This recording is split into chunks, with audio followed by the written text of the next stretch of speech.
Garr.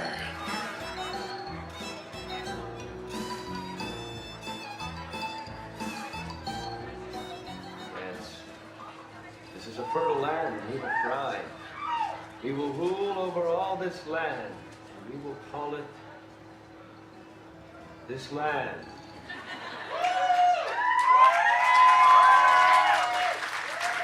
I don't think he's here yet. I think we're just playing that. I assume we have some Serenity fans in, some Firefly fans.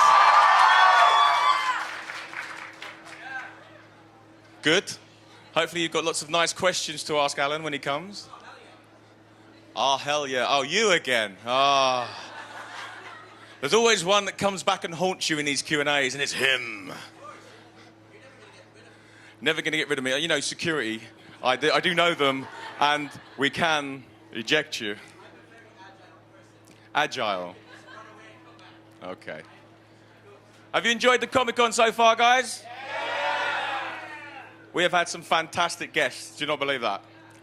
Johan Griffith yesterday, brilliant. Manu Bennett, fantastic. This afternoon, did anyone see Warwick Davis here? Absolutely brilliant. Full value. And, you know, hopefully next year's going to be even bigger and better, and the guests the same kind of caliber. They really love being here. Most of them, it's the first time in Dubai. They can't believe how friendly and what a great city it is, and it's all because of you. Give yourself a round of applause. You guys make the Comic-Con. It's fantastic. We're very, very pleased. Thank you so much. Bring Stanley. Hang on, I'll just call him. Stan? Stan, there's a guy who wants you to come. No? All right. He said he's busy. Sorry. Zachary Lee. Oh, no, he's changed his number. Sorry. Yeah. Who? Robert England? No. There's someone else. It's Jackie Earl Haley is whatever's playing them. No? Who? Hugh Laurie. Hugh Laurie? I can do them all, don't worry. Sing us a song, Dylan. Yeah, cheers, mate. It won't be long. I don't know why I stood up here. I was bored, but, you know. We'll have some... You got some good questions? Nice, clean questions? Oh, are we ready? 3 minutes. You can do a countdown. What, a 3-minute countdown? We're going to count 180 seconds.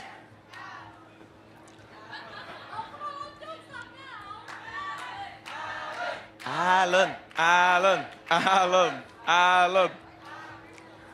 Oh, there we go. Alan.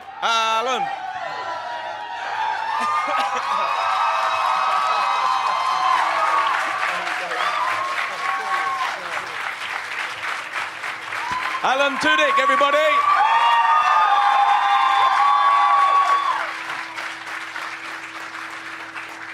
Is that for me? That's for you. Is there one on there? There's one for you there. Make sure I don't sit on this. Hello. That was very nice. I could hear that coming in. The You have to blame Jet for that. It was her fault. Alan chant. Yes. You are blamed. Shall we take a seat? Yes, let's.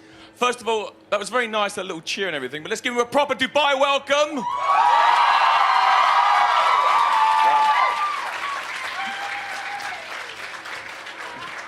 Thank you. Now, thank you. Oh my God, I was going to ask. That was very generous. You know, it's so funny. The other day, I turned on the TV. I've just heard that you've confirmed to come down. Yes. And the first film I see, there's a guy called Dutch. And it's Transformers, Dark of the Moon. And he's there going, hello, everybody. It was just fantastic. He's like, oh, this is the guy coming in. It's fantastic. You've obviously worked on some very big movies. You've worked on lots of animation stuff as well. Wreck-It Ralph was the last one, wasn't it? King Candy? King Candy, yeah. King Candy. Have y'all seen that? Did that come out? DVD's just come out this week, yeah? Put that back down. Yes, I was the King Candy.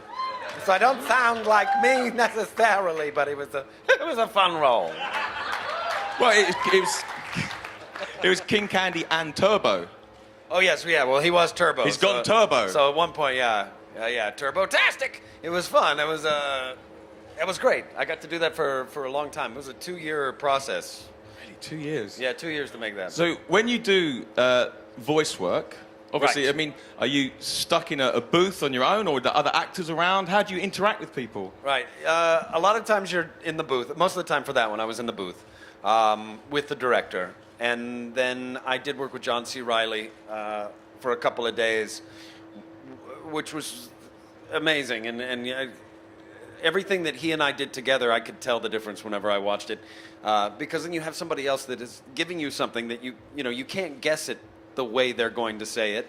I mean, you do guess the way they're going to say it, but when they're there, he kept coming up with ideas. He was changing lines. I was changing lines. It just built on itself. It just started becoming more like acting. It was great.